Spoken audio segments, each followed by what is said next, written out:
요한복음 이제 5절부터 마지막까지는 예수님의 세 제자가 예수님에게 질문을 합니다. 그리고 예수님께서 이 제자들의 질문에 답하시는 형식으로 진행이 되어집니다. 첫째는 도마가 예수님께 질문하고, 그 다음에 빌립이, 그 다음에 유다가 예수님께 질문을 하는데, 이 질문에 대한 예수님의 답변을 통해서 우리에게 주시는 말씀들을 우리가 보도록 하겠습니다. 먼저 이제 5절을 보면요, 도마가 먼저 질문합니다. 주여, 어디로 가시는지 우리가 알지 못하거늘 그 길을 어찌 알겠사옵나이까? 이렇게 예수님께 질문을 합니다. 이 질문이 이해가 가십니까? 어디로 가는지 우리가 모르는데 그 길을 어찌 압니까? 이렇게 얘기하고 있어요. 근데 이게 4절의 말씀이 도마가 질문하는 것에 대한 어떤 배경이 되는 겁니다. 내가 가는 곳에 그 길을 너희가 알리라, 이렇게 말씀을 하셨어요. 그랬더니 도마가 우리는 그 길을 모릅니다 라고 말을 하고 있는 거예요. 그러니까 예수님이 말씀하시는 길과 도마가 얘기하는 길이 다른 겁니다. 예수님이 말씀하시는 그 길은요, 보이는 길이 아니에요. 근데 도마는 지금 눈에 보이는 길을 묻고 있는 거죠. 그러니까 우리가 이제 플루톤에 있는데 예수님께서 플루톤에서 나 지금 LA 간다 이렇게 말씀하시면 LA 가시는구나, 그러면 5번 타고 가시겠구나, 우리가 알잖아요. 추측할 수 있잖아요. 어디 가시는지 알면 그 길을 어느 코스로 해서 갈지 아는 거예요. 근데 예수님이 나 간다 이러는 거죠. 도대체 어디로 가시는지를 알아야 5번을 타고 가시는지 57번을 타고 가시는지 91번을 타고 가는지 우리가 예측할 수가 있잖아요. 근데 모르는 거예요. 근데 도마의 수준이 이거죠. 굉장히 혼적인 질문을 하고 있는 것입니다. 예수님께서 말씀하신 그 길은 그런 길이 아닙니다. 이런 도마에 대한 질문에 예수님의 답변이 6절에 이렇게 말씀하십니다. 예수께서 가라사대 내가 곧 길이요 진리요 생명이니 나로 말미암지 않고서는 아버지께로 올 자가 없느니라. 예수님이 말씀하신 그 길이 무엇인지를 말씀하고 계신 겁니다. 길이요 진리요 생명이다. 누가요? 예수님이. 예수님이 야 내가 길을 안다 라고 말씀하지 않고 계세요. 내가 길이다 라고 말씀하고 있는 겁니다. 중국에 유명한 학자가 있었는데 이 사람이 내가 먼저 걸어가면 길이 된다, 이런 말로 굉장히 그 명언을 남겨서 많은 사람들이 이제 이 말을 인용합니다. 말이 되죠? 원래는 길이라는 게 없죠. 근데 누군가 먼저 걸어갔더니 그게 길이 되는 거예요. 다른 사람들은 그 발자취를 쫓아가는 거죠. 그러다 보면 정말로 이제 길이 되는 거죠. 이제 도마가 생각한 길은 보여지는 길, 누군가 걸어간 길, 이런 거를 얘기하고 있었던 거죠. 근데 예수님이 말씀하시는 길은요, 누가 이렇게 걸어가서 만들어 놓은 길, 눈에 보여지는 그런 길을 말씀하시는 게 아닙니다. 바로 주님이 뭘 말씀하세요? 내가 곧 길이다. 내가 길을 안다. 길잡이가 돼주겠다가 아니라 내가 길이다 라고 말씀하고 있는 것입니다. 내가 길이고 그리고 진리고 생명이다. 이 말씀은 우리에게 그리스도인들에게서도 너무나 중요한 말씀입니다. 많은 사람들이요 진리를 찾아 떠납니다. 그리고 그 진리를 향해 가는 길 끝에 반드시 진리를 찾게 되고 발견하고 손에 잡을 수 있을 거라는 확신과 소망을 가지고 그 진리를 찾아갑니다. 그리고 그 가는 여정 가운데서 고행이 있고요. 그리고 또 그 진리를 찾아가는 길 여정이 또 선행이, 그리고 어떤 수고와 땀 흘림과 노력과 헌신, 희생, 이런 것이 있다고 생각을 합니다. 그런 과정을 통해 결국엔 그 길 끝에 진리를 발견하게 된다라고 생각합니다. 이렇게 생각하고 이렇게 말하고 가르치는 게 종교인 것입니다. 종교는 놀라운 게요, 진짜로 진리를 향해 가는 길을 만들어냅니다. 없는 길을 만들어내고요, 진짜 길을 만들어서 그 길을 보여주죠. 그래서 그 길을 많은 사람들이 따라가지만 실상 그 길의 끝에 도달했을 때 아무것도 없는 걸 발견하게 됩니다. 그게 종교의 사실은 허무함인 것입니다. 종교인들뿐만 아니라 그리스도인들도 별로 다르지 않은 부분들이 있습니다.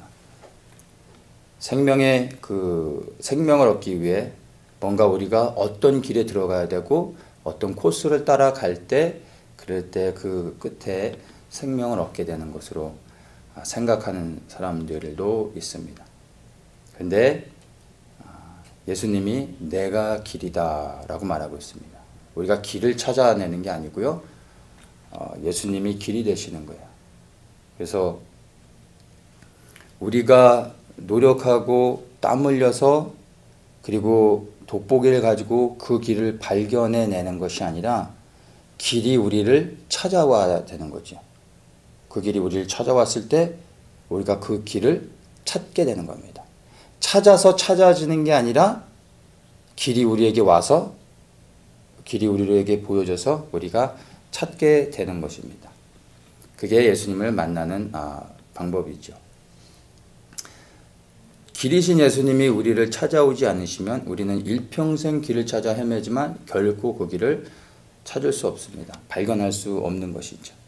길이신 예수님이 우리에게 오실 때 그 길이 우리에게 보여지고 그 길 안에 있는 진리와 생명을 우리가 발견하게 되고 그 안에서 우리가 기뻐할 수 있는 것입니다.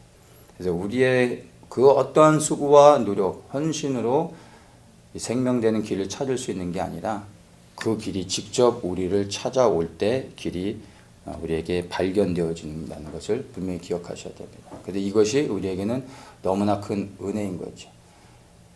예수를 믿는 모든 사람들 가운데 어느 누구도 내가 예수를 찾았어, 내가 예수님을 발견했어 라고 말할 수 있는 사람은 없습니다. 그분이 오셔서 발견되어지게 한 것이죠. 스스로를 드러내셨죠. 그래서 우리가 그분을 만난 것입니다. 우리가 두 눈을 부릅뜨고 찾아서 찾아진 게 아니라 그분이 우리에게 발견되게 되었다는 것을 우리가 다 알죠. 그래서 그게 우리에게는 너무나 큰 은혜인 것입니다. 우리 모든 믿는 사람들에게 주신 하나님의 은혜이죠. 자, 길을 발견하는 것은 우리가 할 수 있는 것은 결코 아닙니다. 그분이 직접 오셔서 자신을 드러내 주실 때 우리가 길이고 진리고 생명이신 주님을 만납니다. 그런데 우리가 다 그렇게 해서 주님을 만났죠. 그 은혜가 감사합니다. 그런데 우리가 길을 발견할 수는 없지만 길이 우리에게 발견되어졌습니다. 우리가 주님을 만났습니다. 그러면 주님을 만난 이후로부터 우리에게는 책임이 있습니다. 우리에게 역할이 있습니다. 우리 스스로 찾아낼 수는 없지만 그분이 우리에게 찾아지게끔 나타내셨을 때 이제 우리는 그분 안에 거해야 됩니다. 그 길 안에 있어야 되는 것입니다. 그것은 우리의 역할입니다. 주님이 우리를 만나주셨고 우리가 지금 그분 길 안에 거하고 있는 겁니다. 길이고 진리고 생명이신 주님 안에 우리가 그 길 안에 거할 때 그 길이신 예수님 안에 생명이 있기 때문에 그 안에 거해야지만 우리가 영원한 생명을 얻을 수 있습니다. 이거는 전적인 우리의 자아를 우리의 자유의지를 들여서 우리가 그 길 안에 거하고자 하는 그러한 수고가 반드시 있어야 되는 것입니다. 근데 이것마저 그냥 은혜로서 주님께서 내가 어디로 가든 주님이 나와 함께 하시면서 그 진리 안에 거하게 하실 걸로 생각하면 안 됩니다.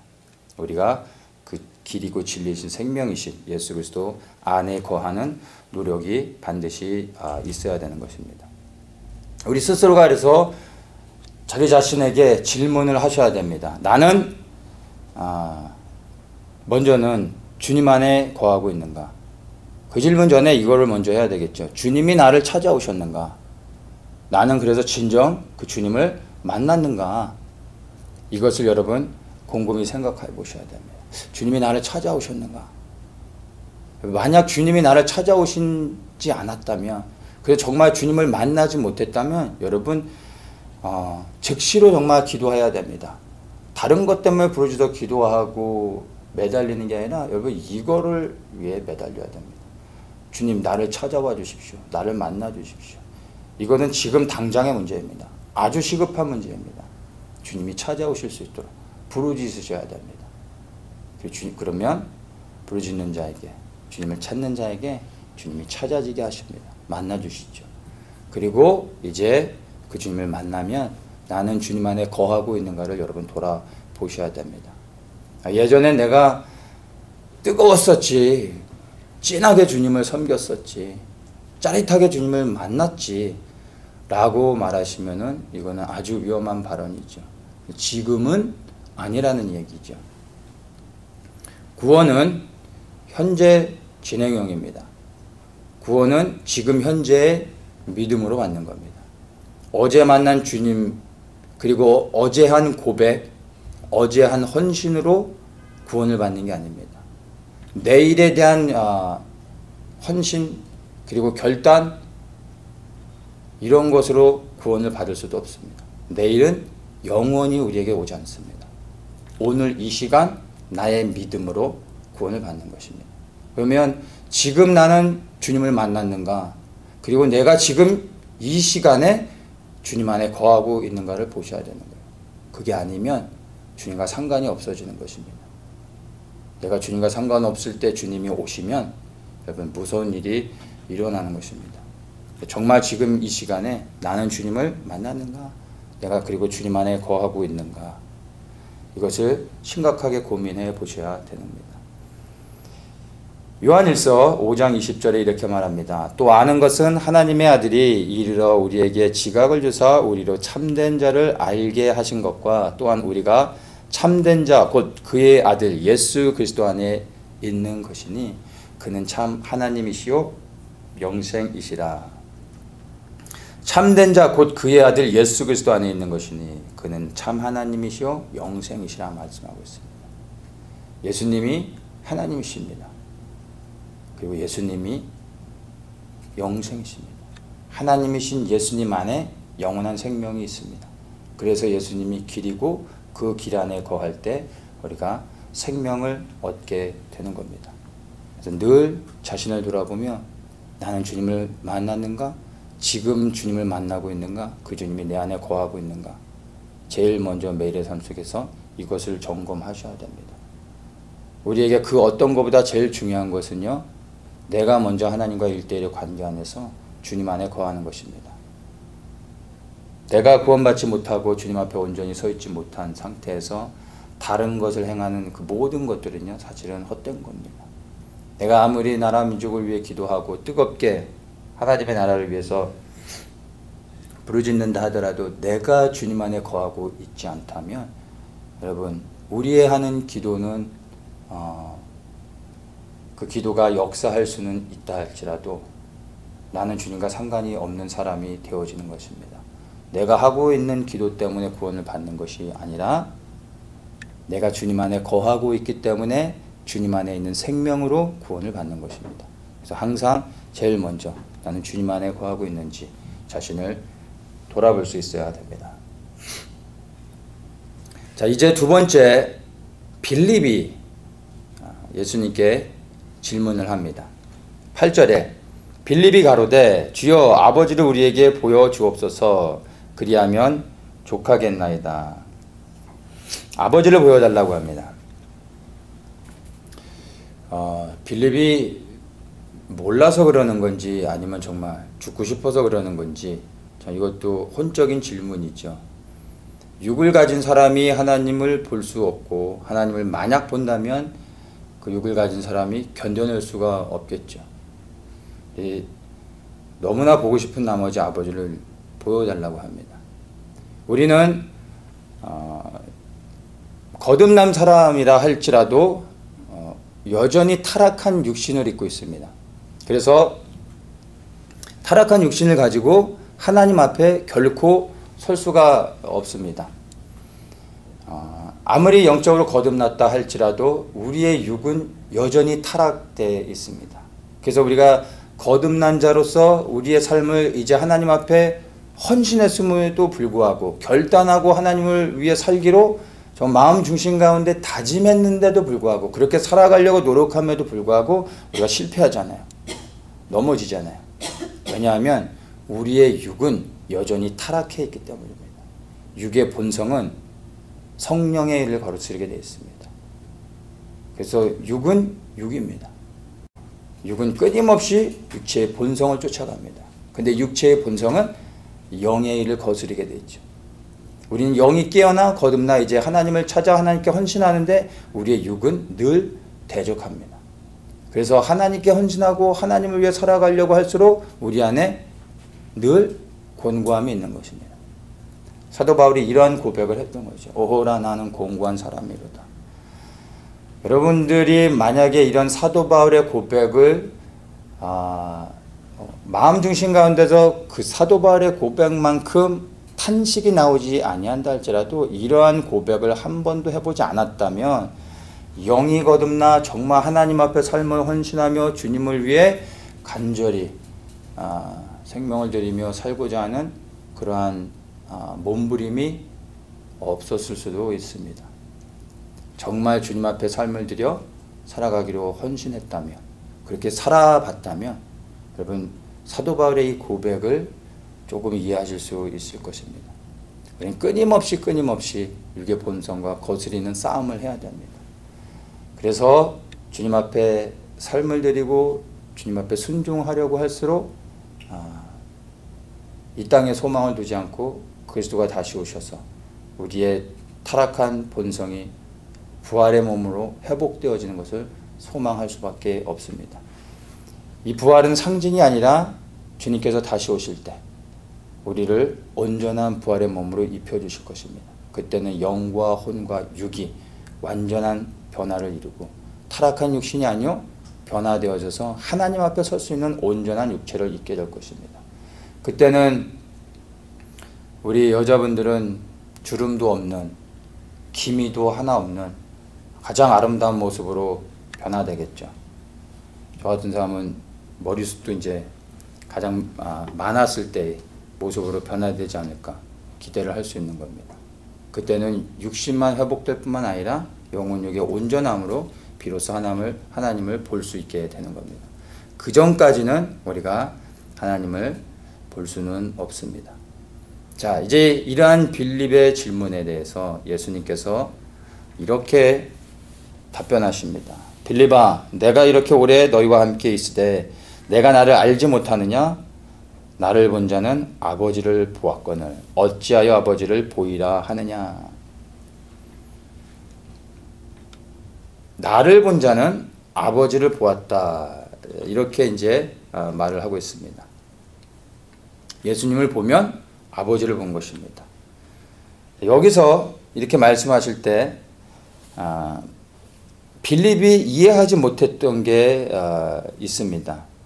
그게 뭐냐면 예수님을 본 것이 하나님 아버지를 본 것이다 라고 할 때 10절에서 이어지면서 하시는 말씀이요. 10절을 제가 한번 다시 읽어보겠습니다. 나는 아버지 안에 있고 아버지는 내 안에 계신 것을 내가 믿지 아니하느냐? 내가 너희에게 이르는 말이 스스로 하는 것이 아니라 아버지께서 내 안에 계셔 그의 일을 하시는 것이다. 자, 주님께서 나를 보았으면 아버지를 보았다라고 하신 말씀은 단순히 그 외형, 형상만을 말씀하시는 것이 아니라 그 이상의 것을 말씀하시는 것입니다. 나를 봤으면 아버지를 본 것이고 그것은 곧 내가 하는 말이 내 안에 계신 아버지께서 하시는 말씀이다. 이런 의미를 담고 있는 것입니다. 자, 이 말씀이 구체적으로 어떤 의미를 더 담고 있냐면 요한복음 12장 49절에 이렇게 말합니다.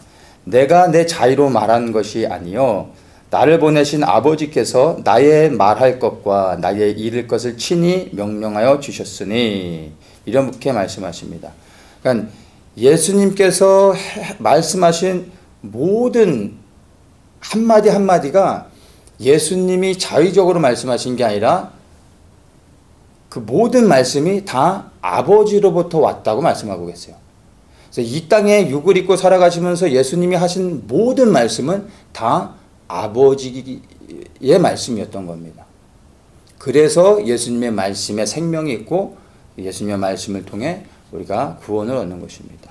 또한 예수님께서 말씀하셨을 뿐만 아니라 예수님께서 행하신 모든 것이 바로 하나님의 일이라고 그것을 말씀하고 있죠. 10절에 아버지께서 내 안에 계셔 그의 일을 하시는 것이라 이렇게 말씀하시죠. 그래서 예수님이 하신 말씀이 다 하나님이 하신 말씀이고 예수님이 행하신 모든 일들이 다 사실은 하나님의 일이었다라는 것을 말하고 있습니다. 그래서 여기서 예수님을 보면 하나님을 봤다는 것이 단순히 외형적인 것을만을 말하는 게 아님을 우리가 분명히 이해해야 됩니다. 골로새서 1장 15절에 그는 보이지 아니하시는 하나님의 형상이라 말하고 있습니다. 하나님은 보이는 형상이 아닌데 보여지는 형상으로 오신 분이 예수님이신 것입니다. 근데 그 예수님을 봤을 때 우리는 하나님을 본 것이고 그리고 예수님이 하나님 안에 거하시고 하나님이 예수님 안에 거하시기 때문에 예수님께서 말씀하신 것, 예수님께서 행하신 모든 것이 하나님의 말씀이요 하나님의 그 일이었다라는 것을 우리에게 분명히 보여주고 있습니다. 이 말씀이 너무나 중요합니다.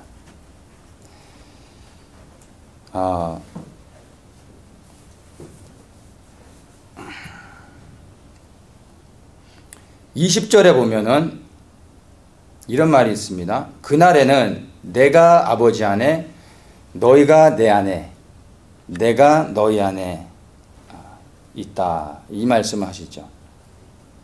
자, 예수님과 아버지가 하나 되는 것으로 끝나지 않고 그것을 우리와도 연결시킵니다. 첫째는 하나님이 계신데 하나님 안에 예수님이 계신다고 말씀해요.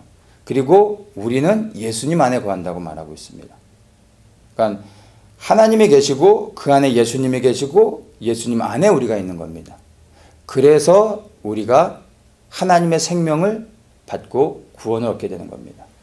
우리 스스로가 하나님 안에 거할 수 없습니다. 우리가 스스로 하나님 앞에 나갈 수 없습니다.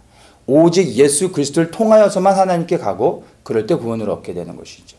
그런데 예수 그리스도를 통해서 간다는 것이 우리가 예수 그리스도 안에 거하는 겁니다. 그러면 주님이 하나님 안에 있기 때문에 우리는 예수 그리스도 안에 있으므로 하나님 안에 거하게 되는 거고 그래서 생명을 얻게 된다는 것입니다. 그래서 오직 구원은 예수 그리스도를 통하여서만 받는 것입니다.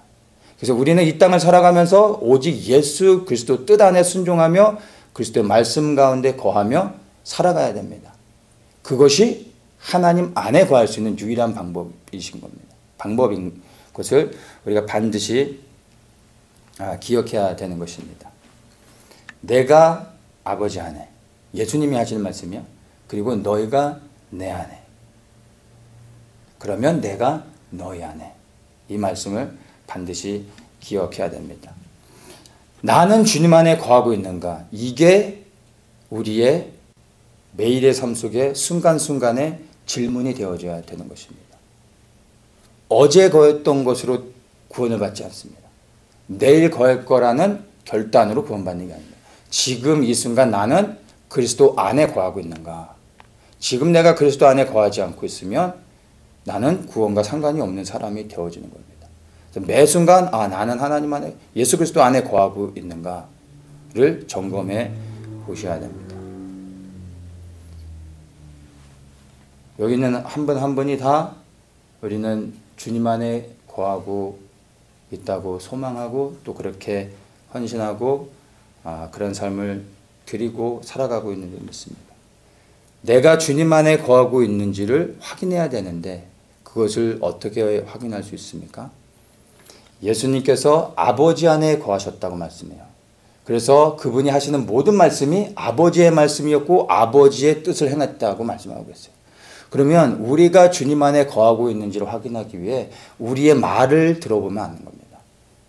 우리의 행하는 것들을 보면은 우리가 주님 안에 거하고 있는지를 알 수 있는 겁니다. 내가 주님 안에 거하고 있으면 내 입에서 더러운 말들, 비방하는 말들, 사람을 상처 주고 넘어지게 하는 말들을 할 수 있을까요? 내가 삶 속에서 행함으로 맺는 열매들,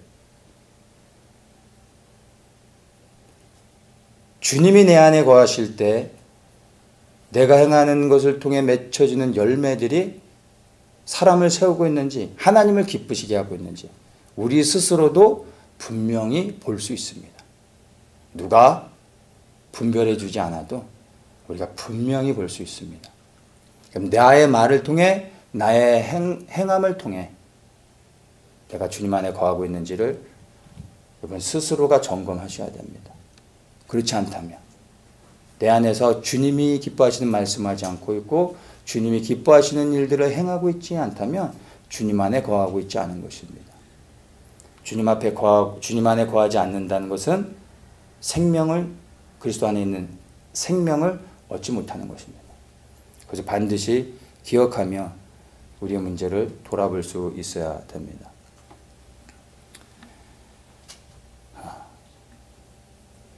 우리 스스로가 우리 자신을 보면서 우리 자신에게만큼은 너무나 관대하게 우리 자신을 이렇게 평가하고 적용하고 하나님의 말씀을 이렇게 적용하는 것들을 우리가 봅니다. 다른 사람들에겐 예리한 그 기준을 들이대는데 우리 자신에겐 너무나 관대한 경우들이 있습니다.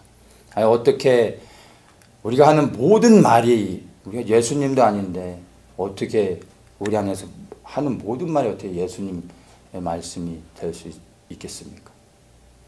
우리가 하는 일이 어떻게 하는 일마다 다 예수님의 일을 할 수 있겠습니까? 우리가 사람인데. 이렇게 질문하는 순간 우리가 예수님이 하신 말씀의 기준을 낮추는 겁니다. 우리 스스로가 기준을 낮추게 되면, 그러면 하루에 한마디만 예수님이 기뻐하시는 그럴싸한 말 하면은 괜찮은 겁니까? 하루에 한 번만 착한 일 하면은 괜찮은 겁니까? 우리의 기준을 어디에다 맞추실 겁니까? 말씀은 예수님이 하나님 안에 거해서 예수님은 하나님의 말씀만, 하나님의 뜻만 행하셨다고 합니다. 우리가 예수 그리스도 안에 거하면 우리 하는 모든 말이 예수님이 우리 안에서 하시는 말씀이어야 돼요. 그분이 우리 안에서 말씀하시게 해야 돼요. 내가 원하는 말을 하는 게 아니라, 내가 하고 싶은 일을 하는 게 아니라 그분이 말씀하시고 그분이 기뻐하시는 일을 행할 수 있도록 또 우리가 순종해야 된다는 것입니다. 이건 우리 기준엔 너무 부담스럽고 너무 오버하는 거라고 생각하십니까? 이건 절대 할 수 없는 거라고 생각하십니까? 그래서 기준을 낮추고 싶으십니까? 그러는 순간 우리는 타협하게 되는 것입니다. 우리가 어떻게 예수님처럼 온전히 살 수 있습니까? 우리는 타락한 본성을 입은 죄인들인데 죄를 지을 수밖에 없지요. 그러나 우리는 구원받았지 않습니까? 우리는 죄를 졌지만 주님이 우리를 구원하지 않습니까? 그래서 우리는 죄인이지만 주님의 은혜로 구원받았기 때문에 우리는 천국 가는 겁니다. 이런 식으로 해서 대충 끝내버리려고 한다면 이것은 타협입니다. 이 말의 의미는 나는 변화되지 않겠다라는 거예요. 나는 이 말씀의 기준에 따라 내 자신을 그리스도께 굴복시키며 내 말 한마디 하나, 내 순간순간의 모든 말과 행함이 그리스도가 기뻐하시는 것에 순종하려고 몸부림치고 싸우려고 하지 않겠다라는 것입니다. 죄인이니까 어쩔 수 없지만 그러나 나는 구원받았기 때문에 천국 갈 거고, 그렇기 때문에 내 죄를 돌이키며 회개하며 죄와 싸우려고 하는 것을 포기하겠다라는 것이죠. 이것이 우리가 속는 것입니다. 이렇게 살아가는 사람의 결과는 지옥인 것입니다. 그래서 예수님을 믿는다고 말하지만 사실은 지옥에 갈 사람들이 우리 주변에 너무나 많습니다. 싸우려고 하지 않는 사람들, 싸우고 실패해서 두려워서 타협하려고 하는 사람들.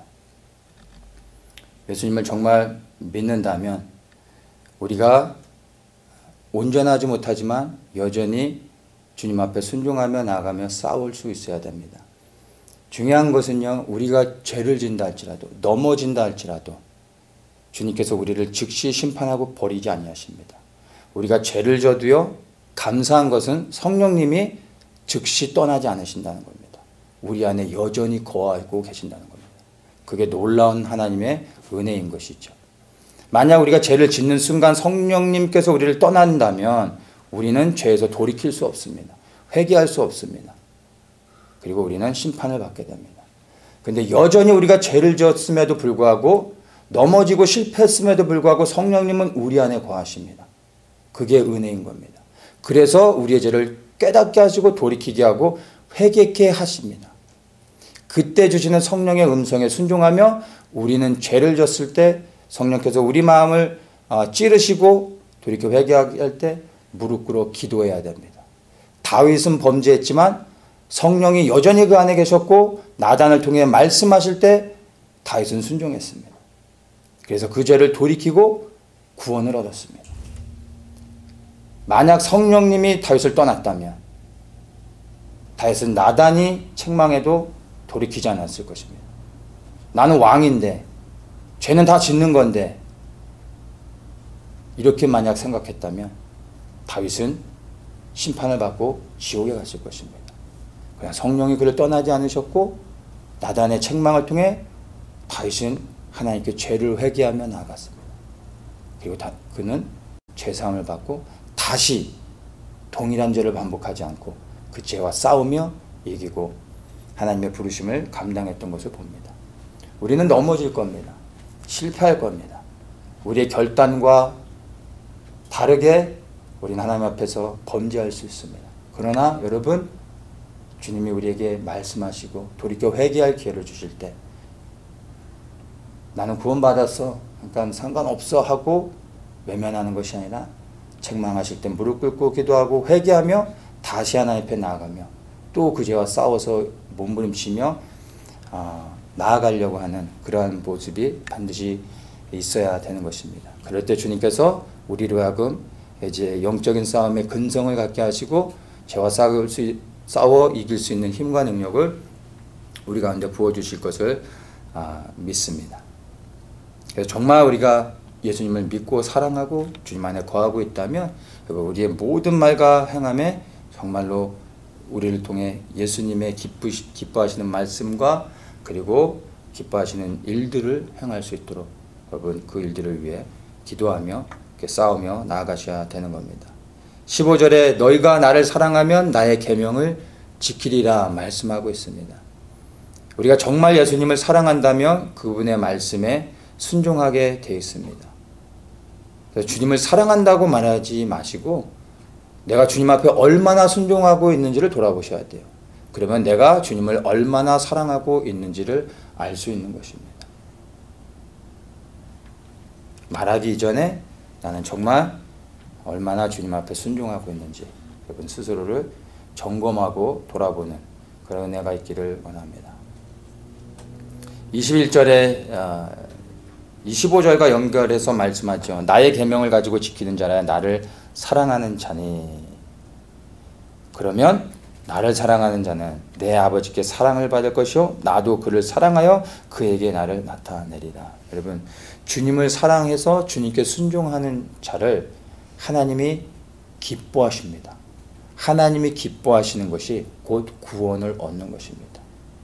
주님이 우리 안에서 그분의 일을 행할 때 순종하면 그게 예수님께 순종한 거지만 예수님이 하나님 안에 거하셔서 우리에게 말씀하시고 행하시는 모든 것들이 하나님의 뜻인 것이죠. 그래서 결국은 우리가 주님께 순종할 때 하나님께 순종하는 것입니다. 하나님을 기쁘시게 하는 겁니다. 그래서 우리는 하나님을 기쁘시게 할 때 구원을 받게 되는 것입니다. 그냥 입으로 예수님을 믿는다는 고백으로 구원을 받는 게 아니고요. 예수님을 진정으로 사랑해서 그분의 말씀에 순종하며 살아갈 때 하나님의 사랑을 잊고 우리가 구원을 받게 된다는 것을 반드시 기억하셔야 되는 겁니다. 이 빌립의 질문을 우리가 다시 한번 정리하면요. 구원을 어떻게 받는 것인지 우리가 이 본문의 말씀을 통해서 알 수 있습니다. 믿음으로 받는 것인데 그 믿음이 어떠한 것인지를 우리에게 분명히 말해줍니다. 내가 아버지 안에 있고 11절 말씀입니다. 아버지께서 내 안에 계심을 믿으라 이 말이죠. 근데 이 말씀의 의미가 무엇인지 우리가 20절과 연결해서 보았습니다. 예수님이 아버지 안에 아버지가 내 안에 있다라는 말씀은 곧 우리가 또한 예수님 안에 거하고 예수님이 우리 안에 거하신다는 겁니다. 그것을 믿는 것입니다. 그것을 믿는다면 우리 안에서 주님이 기뻐하시는 말씀과 주님이 기뻐하시는 일을 행해야 되는 거죠. 말하고 행해야 되는 것입니다. 그게 믿는 것이고요. 이 믿음으로 구원을 받는다는 것을 반드시 기억하시고 그리고 나는 무엇을 믿고 있는지 여러분 스스로를 다시 한번 돌아보시기를 축복합니다. 마지막으로 이제 유다가 질문합니다. 22절에 주여 어찌하여 자기를 우리에게는 나타내시고 세상에게는 아니하려 하시나이까? 이렇게 유다가 질문을 합니다. 자, 여기 유다의 질문의 배경이 21절 말씀입니다. 왜 우리에게는 나타내셨는데 세상에게는 나타내지 않으십니까? 이런 질문인데 21절에 이렇게 말씀하십니다. 나의 계명을 가지고 지키는 자라 나를 사랑하는 자니 나를 사랑하는 자는 내 아버지께 사랑을 받을 것이요 나도 그를 사랑하여 그에게 나타내리라 라고 말씀했습니다. 내가 사랑하는 자, 나를 사랑하는 자, 그래서 아버지의 사랑을 받는 자, 그래서 내가 그를 사랑할 때 그에게 나를 나타내겠다라고 말씀하셨어요. 그랬더니 유다가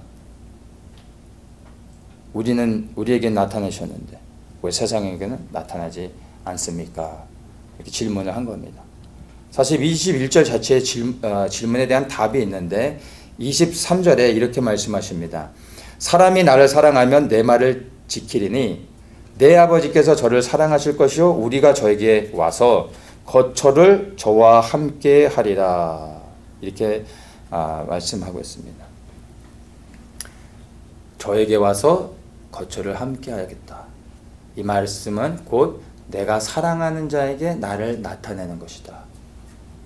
사랑하지 않는 자에게 내가 나타내지 않을 것이다. 사랑하지 않는 자와 거하지 않을 것이다. 이 말씀을 하고 있는 것입니다. 왜 세상에게는 주님께서 나타내지 않으셨을까요? 요한복음 1장 10절에 세상이 주님에게 어떻게 했는지를 말해줍니다. 그가 세상에 계셨음에 세상은 그로 말미암아 지은 바 되었으되 세상이 그를 알지 못하였고 자기 땅에 오매 자기 백성이 영접지 아니하였으나 영접지 않았다는 말은 주님께서 이 땅에 오셨을 때 세상이 주님을 사랑하지 않았다라는 겁니다. 예수님을 거부했다라는 것입니다. 그래서 예수님께서 세상에게 자기를 드러내지 않으신 것입니다.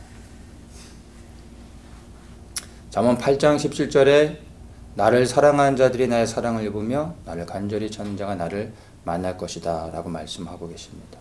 여러분 주님을 사랑하는 자, 주님을 간절히 찾는 자에게 주님이 나타내 주시는 것입니다. 예수님이 십자가에서 죽으셨는데 이 흘리신 피가 아무나에게 뿌려진 것이 아니라 주를 사랑하는 자들을 위해 흘리신 것입니다. 너무나 감사한 건 여러분들은 모르겠어요. 저는 내가 정말 주님을 사랑했는가? 정말 내가 주님을 사랑해서 주님이 내게 오셨는가? 생각해 볼 때 솔직히 아닌 것 같아요.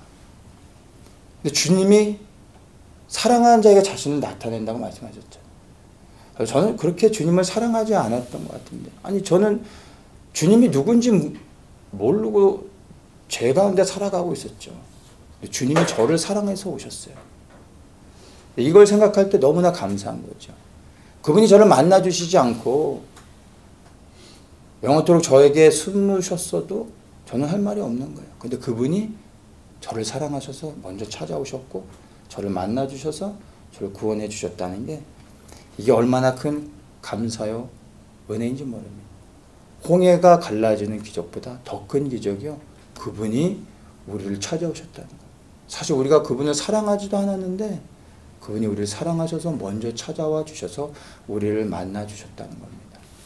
이게 우리에게 인생 가운데 가장 큰 기적이요 은혜인 것입니다. 주님은 사랑하는 자를 만나 주십니다. 아시는 거죠, 그 마음의 중심을. 그럼 우리는 그분께 이제 반응해야 되는 겁니다. 주님을 간절히 찾고 구하고 그리고 그분 안에 거하기 위해 죄와 싸우며 순종하며 나아가야 되는 것입니다. 도마와 빌립, 유다가 사실 다 각각의 다른 질문들을 하는 것 같지만 사실은 그 질문들을 보면 하나인 것입니다. 예수 그리스도. 여러분, 이 질문들 가운데 여러분의 삶 속에서 도마 아니면 빌립, 유다 각 사람에게 주시는 주님의 음성이 다를 것입니다. 중요한 건 여러분 도마를 만나 주셨던 도마에 대한 질문에 답을 해주셨던 거예요. 예수님이 길이라는 것입니다. 그것을 잊어서는 안 됩니다. 빌립이 아버지를 보여달라고 했지만 사실 예수님을 본 것이 아버님을 본 것입니다. 우리는 주님을 통해 하나님 앞에 나아갈 수 있는 은혜를 입었습니다. 유다에게 말씀하십니다. 왜 세상에게는 나타나지 않으십니까? 우리에게 나타나 주셨잖아요. 우리를 만나 주셨잖아요. 그게 하나님의 은혜인 것입니다. 이 말씀들을 생각하면서 여러분 한 가지의 결론으로 초점을 맞추면 좋겠습니다. 나는 그리스도 안에 거하고 있는가? 그 생명 안에서 삶을 기쁨을 누리며 살아가고 있는가? 만약 그것이 아니라면 즉시 돌이켜 회개하고 주님 안에 거하는 그러한 회복이 있기를 예수님의 이름으로 축복합니다.